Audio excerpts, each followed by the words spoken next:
हरि ओम्।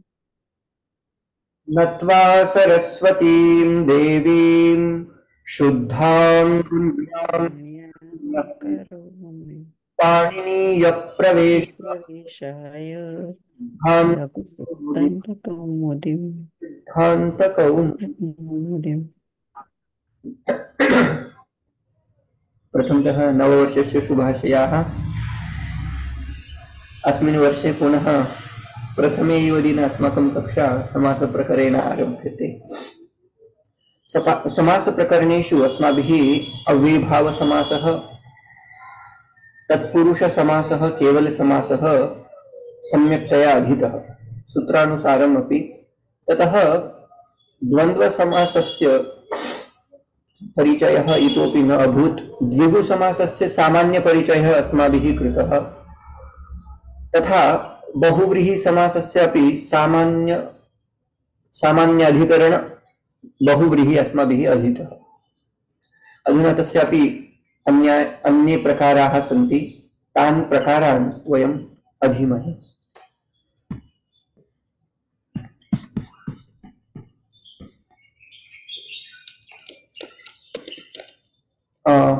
पुनः एकवारम् अस्य आवर्धनं कुर्मः।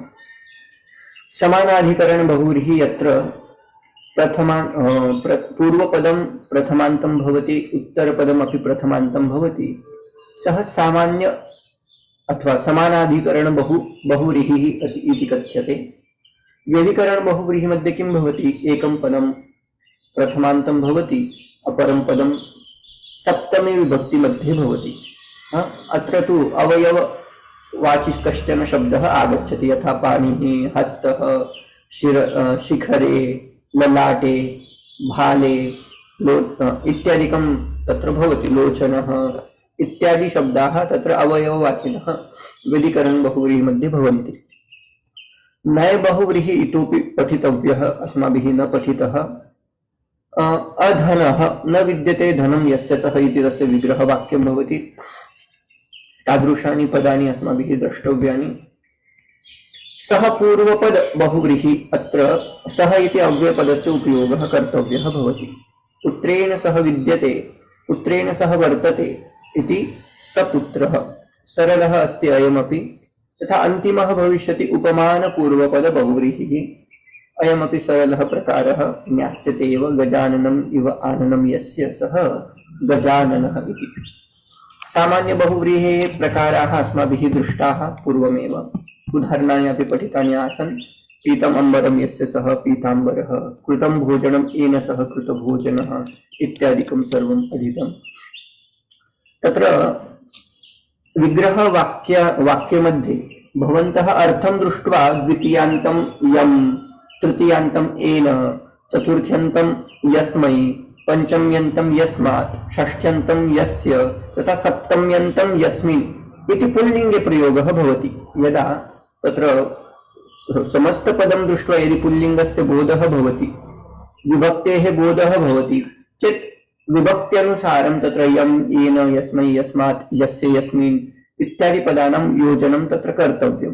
कारकप्रकरणं भवद्भिः सम्यक्तया अधीतम् एव इति कृत्वा कः प्रत्ययः भवेत् अथवा किं रूपं तत्र भवेत् तद् भवन्तः जानन्ति एव।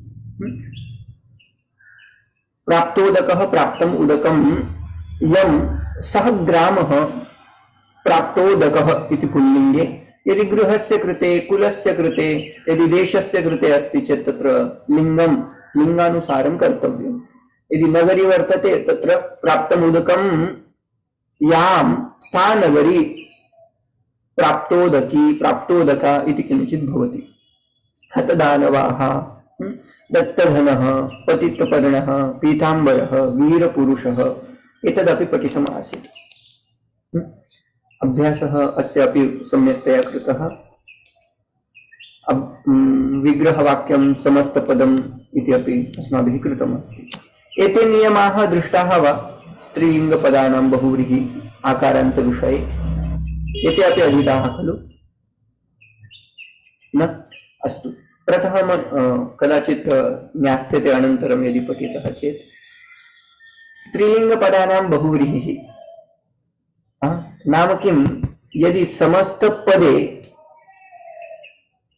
समस्तपदेन विग्रहवाक्ये यदि कश्चन स्त्रीलिङ्गप्रत्ययः आयाति, उदाहरण प्रत्ययः न शब्दः आयाति, उदाहरणार्थं विद्या इति स्त्रीलिङ्गशब्दः वर्तते, तथा तस्य विशेषणं यदस्ति अधीता, तदपि विशेषानुसारम् अस्ति। विद्या इति स्त्रीलिङ्गे अस्ति इति कृत्वा अधीता इति अपि स्त्रीलिङ्गे, किन्तु यदा अधीता विद्या अस्य समस्तपदं यदि कुर्मः तदा विद्या इति शब्दस्य पुल्लिङ्गे विद्यः इति भवति।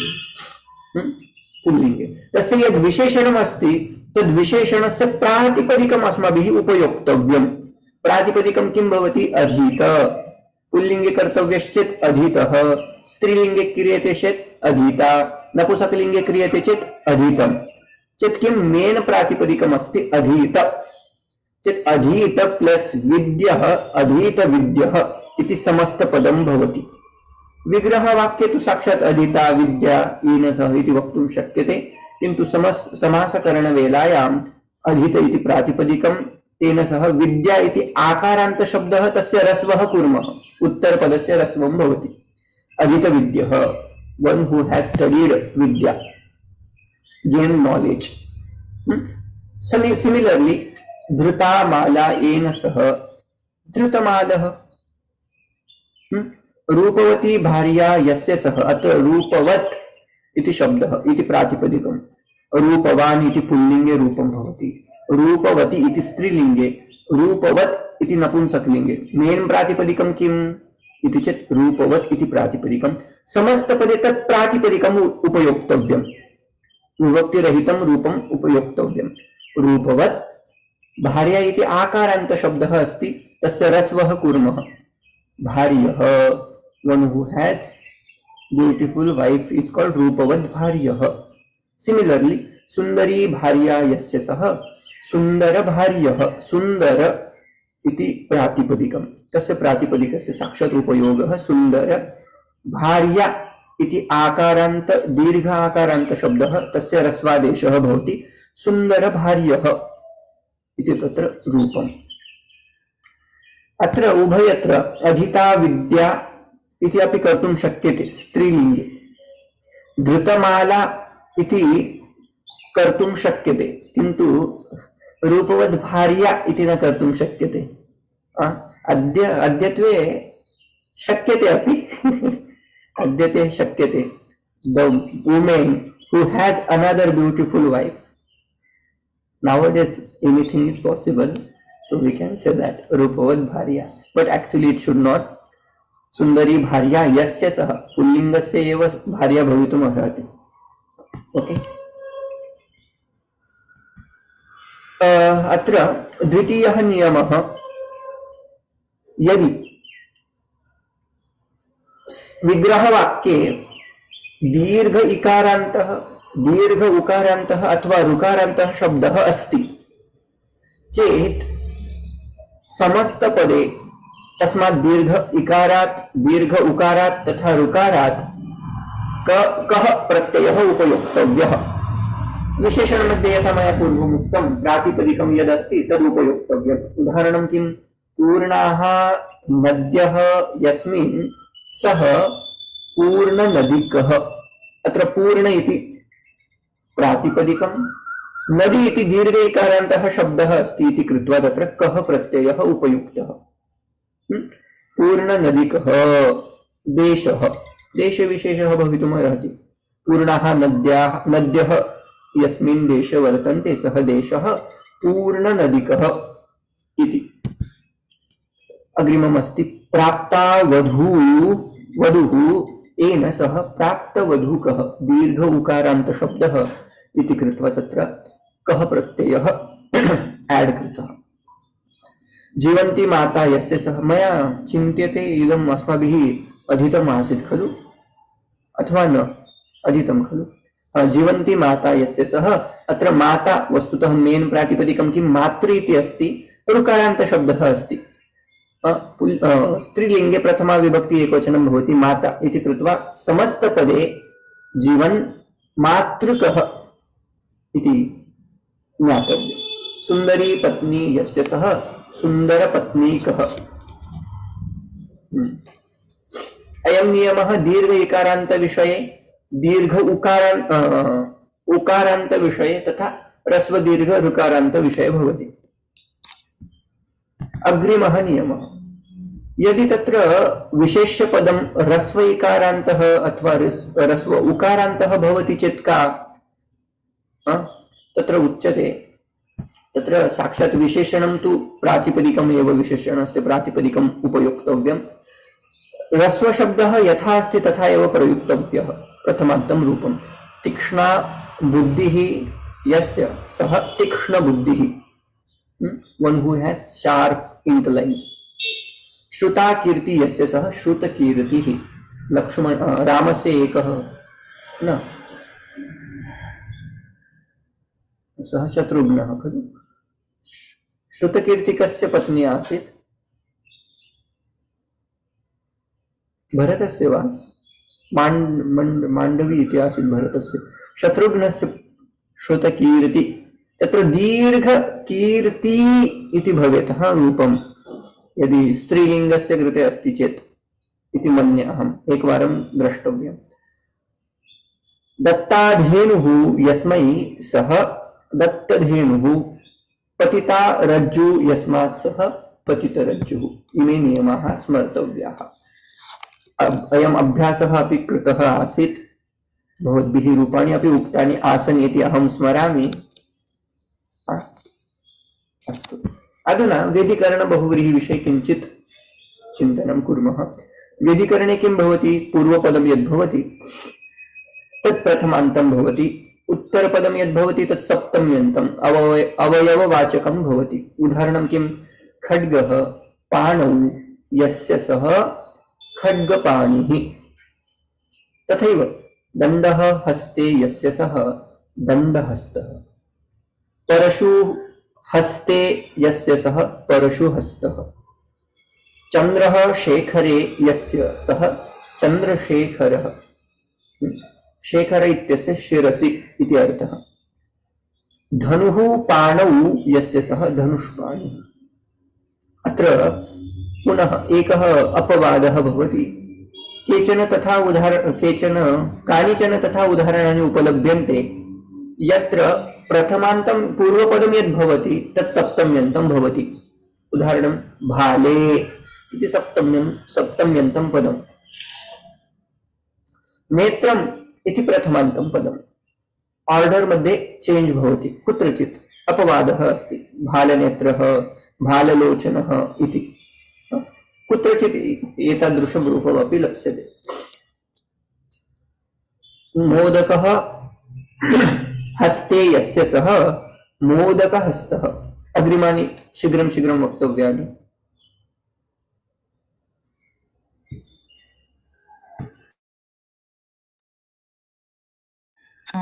विषः विषं विषं कंठे यस्य सः विषकण्ठः।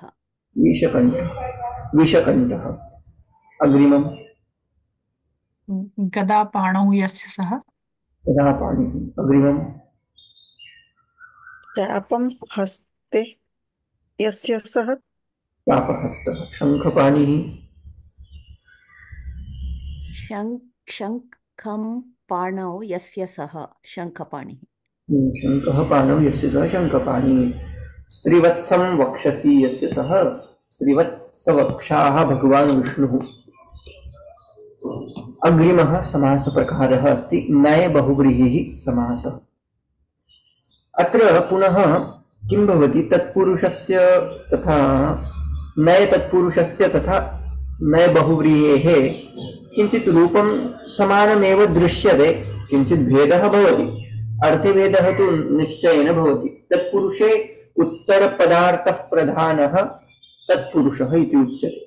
तत्र उत्तरपदस्य प्रधानता वर्तते इति कृत्वा शब्दरूपं मनसि धृत्वा तत्र कस्य पूर्वपदम् उत्तरपदं सम्पूर्णं वाक्यं मनसि निधाय तत्र अर्थः कर्तव्यः। उदाहरणम् एकं नय तत्पुरुषस्य वदामि।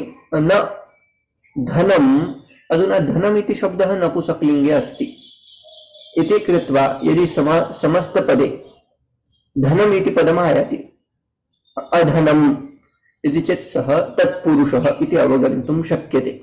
अधनं न विद्यते धनं, न धनम् इति अधनं, न तत्पुरुष। बहुव्रीहि मध्ये किं भवति? अन्यपदार्थप्रधानः बहुव्रीहिः। अन्यपदस्य एव प्रधानता यदि अस्ति चेत् सः नय बहुव्रीहिः इति उच्यते। तत्र किं कर्तव्यं? विग्रहकरणवेलायां न विद्यते धनं यस्य सः अधनः। पुल्लिङ्गस्य कृते अधनः इति रूपं, स्त्रीलिङ्गस्य कृते न विद्यते धनं यस्याः सा अधना। न विद्यते धनं यस्य तत् मित्रम् अधनम् इति अपि कर्तुं शक्यते। किन्तु बहुधा पुल्लिङ्गे तथा स्त्रीलिङ्गे एव भवति, नपुंसकलिङ्गे क्वचित् भवति। तथैव न विद्यते पुत्रः यस्य सः अपुत्रः। अपुत्रः नाम सः पुरुषः यस्य पुत्रमेव नास्ति। अपुत्र शब्देन तत्र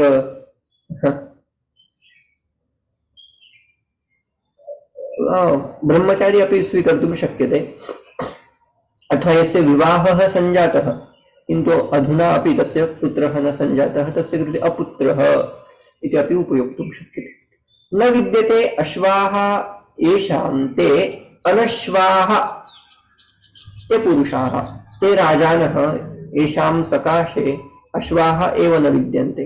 केऽपि भवितुमर्हन्ति, ते धनिकाः। अद्यत्वे धनिकाः अश्वान् न पालयन्ति इति कृत्वा तेषां कृते उपयोक्तुं शक्यते। न विद्यते बलं यस्याः सा अबला, न विद्यते बलं यस्य सः अबलः इति। अबला इति प्रसिद्धः शब्दः। न विद्यते ऊरुः यस्य सः अनूरुः। अनूरुः नाम कः? अरुणः। सूर्यस्य सारथिः यः अस्ति तस्य कृते अनूरुः इति। उदाहरणवाक्य अत्र नियमाः समानमेव। यथा आकारान्तशब्दस्य ह्रस्वादेशः भवति, न विद्यते विद्या यस्य सः अविद्यः इति भवति। दीर्घ इकारान्तः, उकारान्तः, ऋकारान्तः यदि शब्दः अस्ति तत्र कः प्रत्ययस्य उपयोगः। एकम् उदाहरणं, न विद्यते पत्नी यस्य सः। विद्यते इति शब्दस्य सर्वदा प्रयोगं कुर्वन्तु। न विद्यते, नय तत्पुरुष, नय बहुव्रीहि मध्ये विद्यते इति शब्दस्य प्रयोगः आवश्यकः विग्रहकरणवेलायां। न विद्यते पत्नी यस्य सः अपत्नीकः, कः प्रत्ययस्य उपयोगः कर्तव्यः दीर्घत्वात्। न विद्यते भ्राता यस्य सः अभ्रातृकः। ऋकारान्त इति शब्दः इति कृत्वा तत्र कः प्रत्ययस्य उपयोगः कर्तव्यः। यदि ह्रस्व शब्दः अस्ति चेत् किमपि न, यथा अस्ति तथा स्थापनीयम्। न बुद्धिः, न विद्यते बुद्धिः यस्य सः अबुद्धिः इति। अग्रिमम्, अस्य शीघ्रं वक्तव्यं रूपम्। न विद्यते अङ्गं यस्य सः अनङ्गः। अनङ्गः। ओके, अनङ्गः स्त्रीलिङ्गे विग्रहवाक्यं कथं भवति?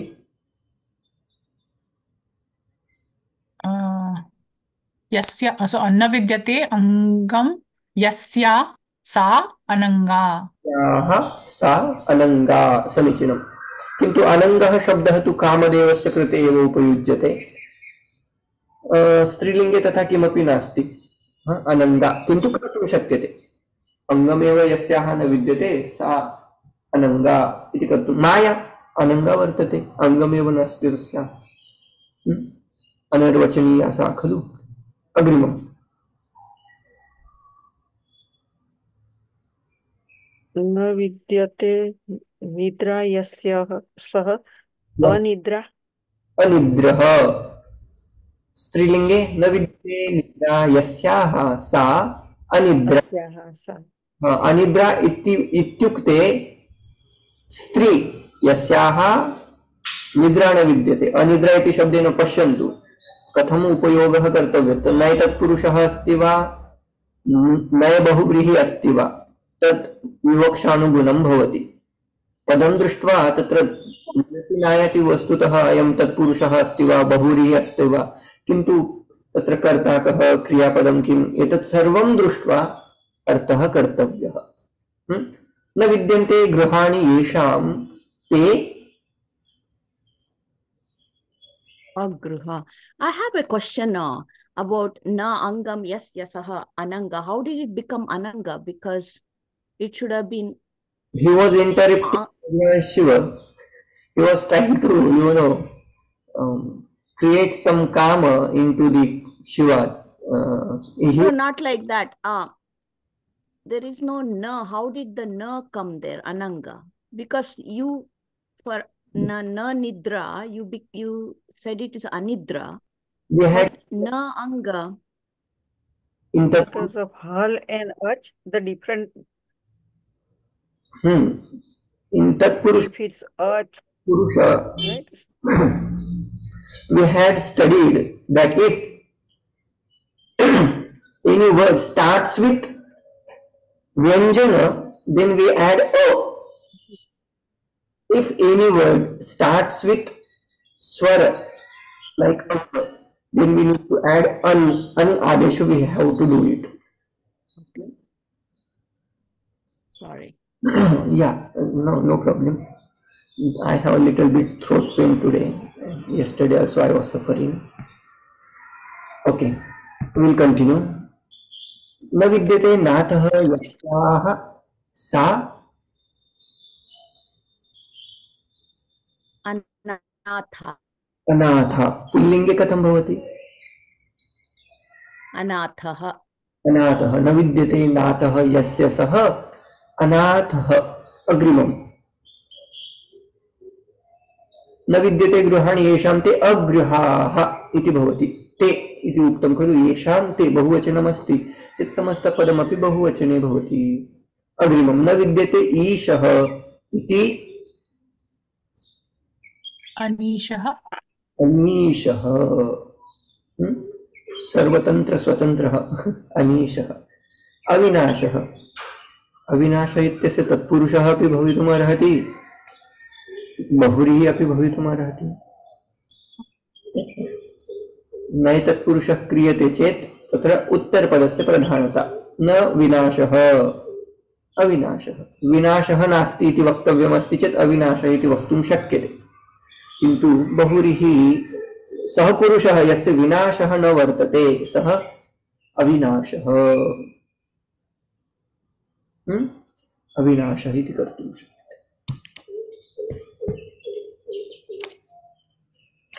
अग्रिमः समास प्रकारः अस्ति सः पूर्वपद बहुव्रीहिः समासः सः इति इत्युक्ते सः इति अव्ययम् उपयुज्यते किन्तु समस्तपदे कदाचित् तत्र बहुलं भवति नाम विकल्पेन भवति कुत्रचित् सः इत्यस्य स्थाने स इति आदेशः भवति तथा कुत्रचित् साक्षात् सः इति अपि प्रयोगः शक्यते पुत्रेण सह वर्तते विद्यते इति सः सपुत्रः अथवा सः पुत्रः उभयता प्रयोगः भवति लक्ष्मणेन सह वर्तते इति सलक्ष्मणः अथवा सः लक्ष्मणः उभयता सभार्यः इत्यस्य कः अर्थः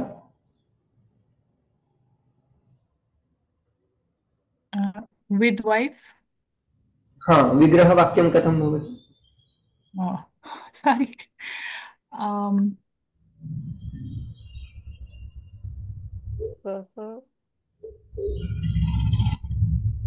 something bharya yasya saha so what will come before we have Karaka Prakarana so we must remember whenever सः along with सः we need to use Tritiya सः Oh, भार्येण भार्येण सह। सह यस्य सह इति आकारान्तशब्दः। रमा, लता, लतया, भार्यया, भार्या, भार्यया, okay. सह वर्तते। भार्यया भार्यया, सॉरी भार्यया हाँ? सह भार्यया सह यस्य सह न। भार्यया सह वर्तते यः सः स भार्यः इति। उपरि द्रष्टव्यम्। अत्र कथं पुत्रेण सह वर्तते इति स पुत्रः, तथैव भार्यया सह विद्यते इति सः स भार्यः अथवा सः भार्यः इति। पुत्र्या So saha bharyah means he is with his wife. Is that what it means? who is with wife, What? one who is with wife, a person who has wife, who is with wife, ऐसा कुछ करेंगे, जो अपने पत्नी के साथ आया है। सह लग्न लग्न विवाह समये विवाहे सपुत्रः आगतः सभार्यः अस्ति, सभार्यः आगतः अस्ति इति यदा उच्यते तदा किं सः पुरुषः पुत्रेण सह अपि भार्यया सह अपि आगतः इति अर्थः। सः सभार्यः अस्ति विवाहे, सः विवाहे सभार्यः अस्ति, मतलब वो विवाह में अपने पत्नी के साथ आया है। एक रामः सभार्यः वनं गच्छतु। हाँ, सभार्यः रामः, सभार्य, ये सारे विशेषण होते हैं बहुव्रीहि समास में। तो सभार्यः रामः वनं गच्छति, मतलब रामः अपनी पत्नी के साथ वन जाते हैं, है ना। ऐसा पुत्र्या सह वर्तते इति सः सपुत्रीकः, पुत्री इति दीर्घ शब्दः इति कृत्वा दीर्घात् शब्दात् तत्र किम् उपयुज्यते, कः प्रत्ययः उपयुज्यते। हाँ, अत्र कुर्वन् वाक्यनिर्माणम्। Can I ask a question, sir? Saputrikaha we said, but there was no option for Sahaputrikaha. Is that incorrect? I'm doing bad, but we can. Can we do Sahaputrikaha or will that not be acceptable? Yeah, both are acceptable. Sahaputrikaha. Thank you. So both way we can write it. Let me write down why there is. There should not be any confusion.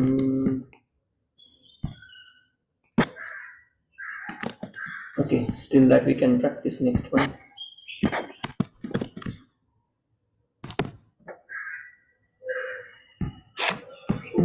I will try to write it down later.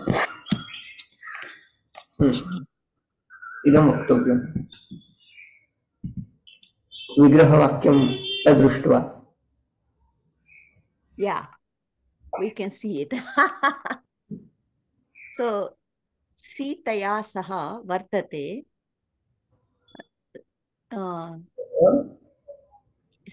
Saha, yaha Sitaya saha vartate.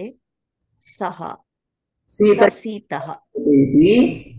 सः ससीतः अथवा सः सीतः उभयता कर्तुं शक्यम्। So we cannot say yaha Sitaya saha vartate.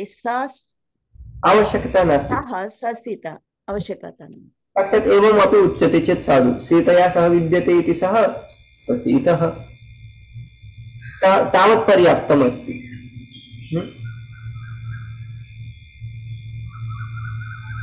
Okay, let me put it in Pullinga now here. Otherwise, it will go in Tatpurusha. Next, सदोषः इति वक्तव्यम्। सः दोषेण सह वर्तते इति। पुनः वदतु। सः दोषेण सह वर्तते इति। तृतीयान्तं पदं भवेत्। दोषेण सह वर्तते इति। सः सदोषः।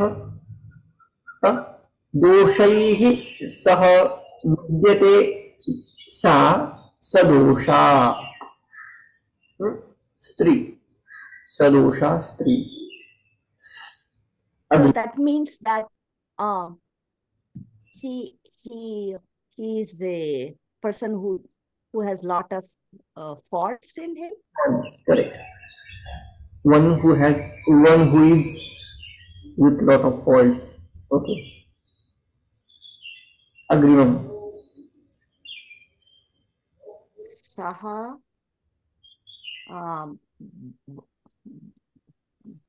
Bhrata Vartate Bhrata भरता yeah Bharta भरता इति Bharta एकवचनं भर्त्रा इति तृतीयान्तं रूपं भर्त्रा okay Bhartra Saha Bhartra Vartate भर्त्रा सह वर्तते या सा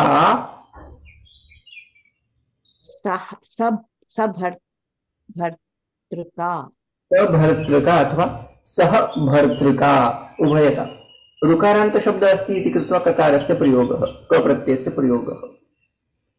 अग्रिमम् आयुधेन सह वर्तते इति आयुधेन सह वर्तते इति सह सायुधः सह सहायुधः इति अपि कर्तुं शक्यते।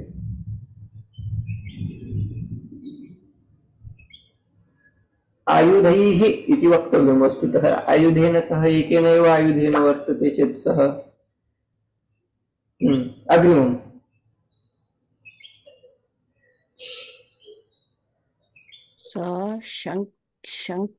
शङ्कः is a female इति शङ्का आशंकया सह वर्तते भवन्तः आशंकया सह वर्तते आशंकया सह वर्तते इति सः साशङ्कः स्त्रीलिङ्गे स्त्रीलिङ्गे अपि वक्तव्यम् आशंका साशङ्का विग्रहवाक्यं कथं भवति सा वर्तते आशंकया सह वर्तते सा वा इति अत्र बहुत्र मया एकवचनस्य एव प्रयोगः कृतः किन्तु बहुवचनम् अपि भवितुम् अर्हति आशङ्काभिः सह वर्तते इति सः साशङ्कः इति वक्तुं शक्यते। अग्रिमम्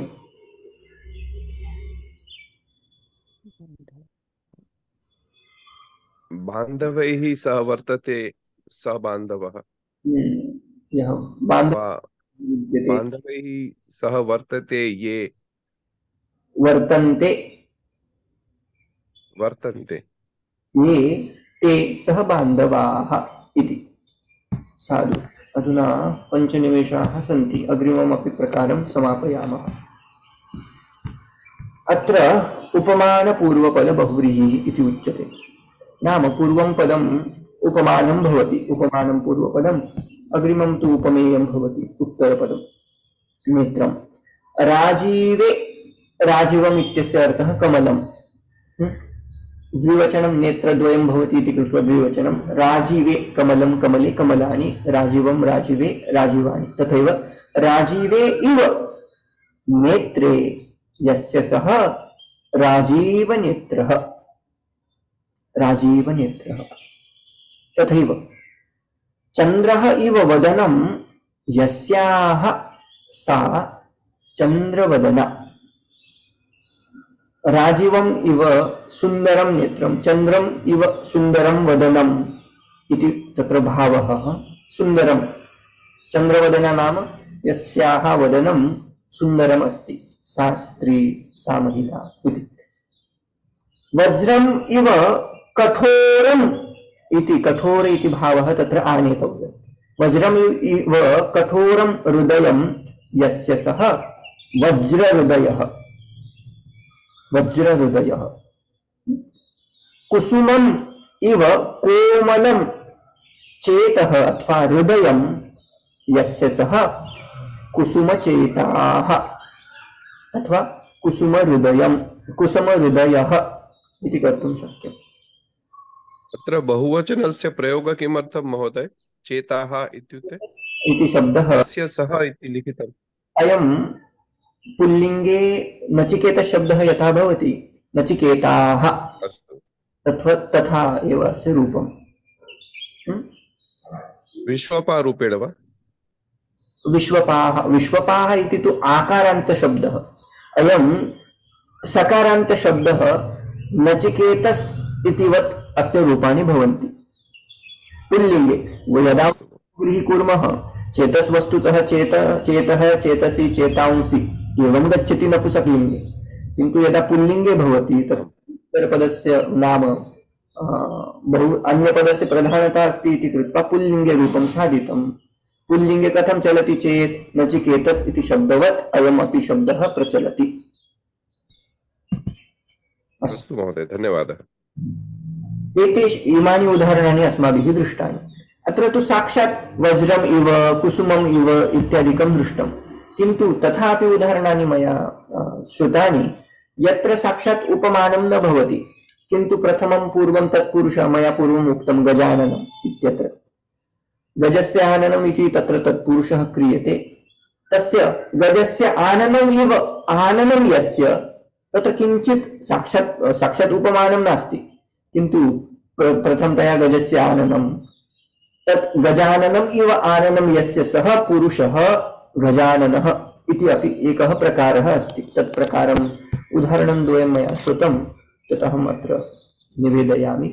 गजम् इव आननम् इति गजाननम् इति तत्पुरुषः, गजाननम् उत्तरपदस्य प्रधानता अस्ति इति कृत्वा गजाननम् इति भवति।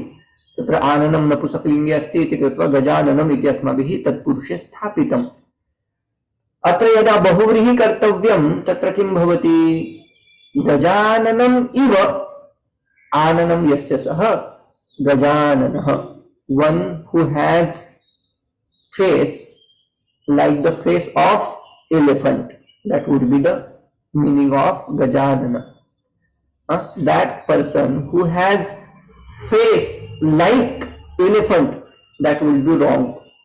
Okay, गणेश जी का मुख हाथी जैसा नहीं है, हाथी के मुख जैसा उनका मुख है ना। तथैव हंस गमना, अत्रापि साक्षात् तत्र सिमिली न वर्तते, किन्तु हंस यथा गच्छति तथा या गच्छति सा स्त्री हंसगमना इति उच्यते। हंसगमना उदाहरणानि द्रष्टव्यानि अत्र पूर्वं यथा। महोदय, अस्माकं रघुवंशे भवता पाठितं खलु मृगेन्द्रगामी इति? मृगेन्द्रस्य गमनमिव गमनं यस्य सः मृगेन्द्रगामी। अधुना